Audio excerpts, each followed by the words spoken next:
Hello mga kamingming! Welcome back sa channel ko. Ako si Money Matters.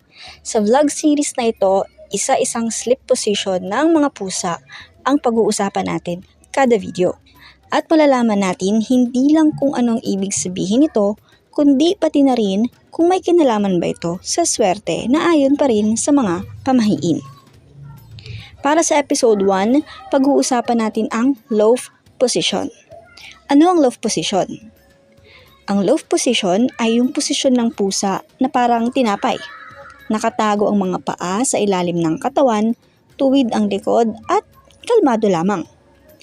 Mukha silang tahimik pero sa totoo lang, alerto pa rin sila sa kanilang paligid.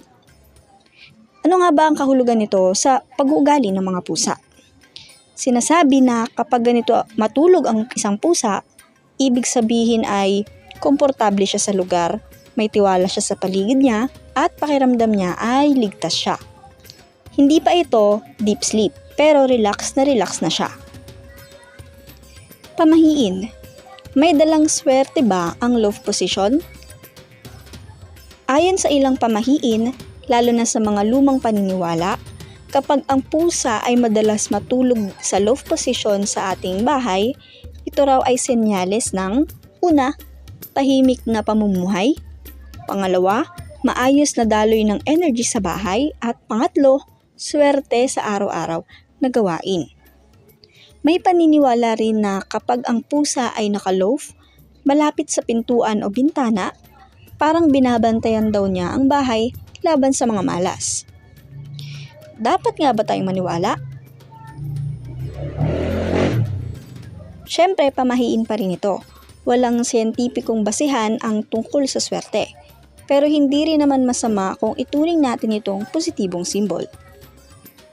Ang mahalaga, komportable at masaya ang pusa nyo sa tahanan. Paano mo naman malalaman kung masaya talaga ang pusa mo? Well, bukod sa loaf position, makikita mo rin ito kung malinis ang balahibo niya, normal lang kanyang pagkain, at relax ang kilos kapag gising. Kapag ganito, ibig sabihin maganda ang kalagayan ng iyong pusa. So ayun po ang kahulugan ng loaf position ng mga pusa. Hindi lang sa ugali nila, kundi pati na rin sa pamahiin tungkol sa swerte. Sa susunod na episode, pag-uusapan naman natin ang belly up position at kung bakit sinasabing swerte raw kapag sa harap mo natutulog ang pusa kapag nakatihaya. Kung nagustuhan nyo ang video na to, huwag kalimutang i-like, mag-comment at mag-subscribe. Ito ay Money Matters at tandaan, kapag panatag ang pusa, panatag din ang swerte. Paalam!